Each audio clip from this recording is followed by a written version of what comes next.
glanced up from where I was resting on my VA Chesterfield sofa, mid-shift to keep from indenting the material, as I'd trained myself to do.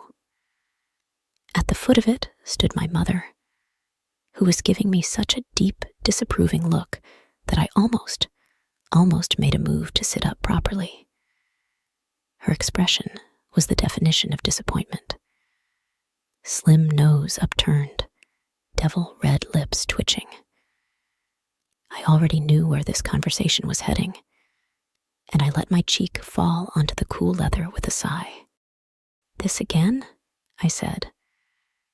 "You're almost 30, Bennett," she said, folding her arms across her chest, the many bracelets lined with diamonds on her arms jingling as she moved.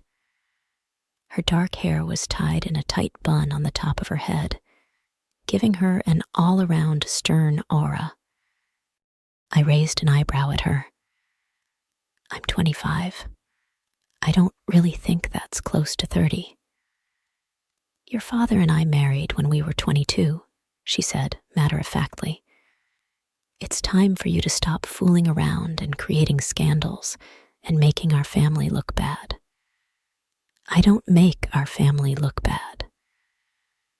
"And it's time for you to start your own family so we can give a head start to the next successor of our business," she pressed on. I pushed myself into a sitting position, making sure to smooth out my waistcoat, lest I gave her something else to complain about. "So, you expect me to meet someone today and fall in love with them, get married, and have children? It doesn't work like that." "Well, maybe it does nowadays with all the dating apps going around, but I'm not like that. There are plenty of young women interested in you. Cecil's daughter has been asking for your hand in marriage since you two were 5. She's very beautiful too." I raised an eyebrow at her. "Legal arranged marriages aren't a thing in America anymore. It's 2015, not 1765. I don't want to marry someone just because it helps our business." "You want a marriage made out of love?" she asked, her voice taking on a hard edge. "Rich families marry into other rich families to keep their wealth.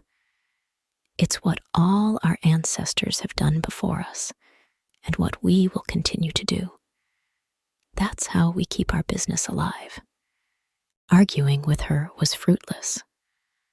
"I'm not interested in marriage right now, that's all." She closed the little distance between us, hovering above me intimidatingly. "I've given you 25 years of freedom. I've given you everything you've ever wanted. All I ask is for you to repay me with the promise of keeping our business alive. And I will. Just not right now," I responded firmly. The business wouldn't be going anywhere in a long time. We were basically the new Hiltons. What was eating at her? Why was she suddenly trying to force this on me? "You have no more choice in this matter. If you don't settle down, I will take your car and your house. I own this house and my car. You can't threaten me with that." My mom smiled cruelly, and I felt a chill run down my spine. "You think I can't find a way around that?" As much as I wished she was joking, I knew she wasn't. I scrambled off of the sofa, placing my hand over my pocket where the keys were. "Wait a second." "Wait for what? Isn't this a little abrupt? I need time to think about it first. You can't just barge in here and expect me to go along with this." "It shouldn't come as a shock, Bennett. You can thank your brother for that." A surge of heat shot through my body. I bit my lip, clenching my hands so tight my fingernails bit into the skin of my palm. "Don't fall for it," I warned myself. She just wanted me to back down, and she knew where it hurt the most. Your brother wouldn't give me this much of a hassle. How can you use Lee against me? I said tightly. It's your choice, Bennett. I'll find someone. It wasn't like I had a choice. I just had to think of a way out of it. Quickly. Will you? Yes. Good. However, I want you to give me a year. Her eyes narrowed. A year? For what exactly? I would like to find someone on my own.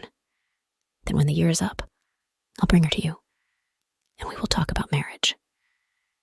You can't really expect me to just suddenly meet someone and marry her, can you? At least, let me meet a few of the other candidates first.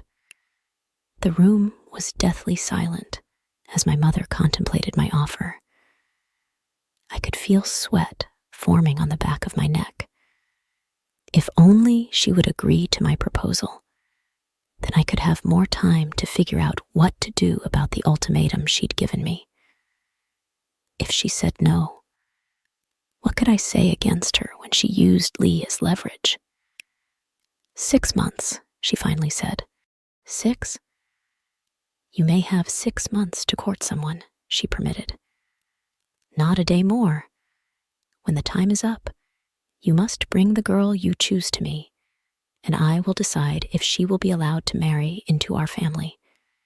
If she fails, you'll marry who I choose. Of course, there would be conditions. There were always conditions. Fine, I agreed, knowing she would get her way no matter what. I had to take what I could get. The wrinkles on her forehead relaxed, and she smiled. Good. You may keep your car. Make sure you come to work today. There's someone you need to fire. I understand, I responded, watching as she turned on her heel and clicked away from me. As soon as she left, I collapsed back onto the sofa, feeling a headache coming on. Why was she so adamant about marriage? I was perfectly content with the way I was living my life, satisfactory and alone. I didn't feel the need for a girlfriend, and even if I did have any of those needs, I could find a willing partner from the local bar. For now, I had to find someone to at least trick my mother into thinking was my girlfriend. It wouldn't be too hard. It wasn't like I didn't have the physical appearance to goad someone into doing it. I was on the cover of multiple business magazines. Paired with my conditioned, polite, and charming personality, I knew I was a good catch. And if that weren't enough, I'd just show them my bank account. If only money could buy me a girlfriend, I thought wistfully. Then it hit me. The plan was simple. Find a woman, hire her to date me for 6 months, fake a breakup right before I brought her to meet my mother, and then claim I was too heartbroken to move on. That way, I wouldn't be forced into a marriage with a stranger, and I would be allowed to stay single until I met the person I was meant to be with.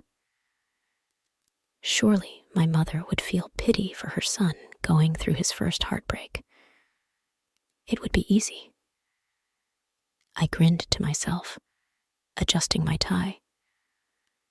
Let the fun begin.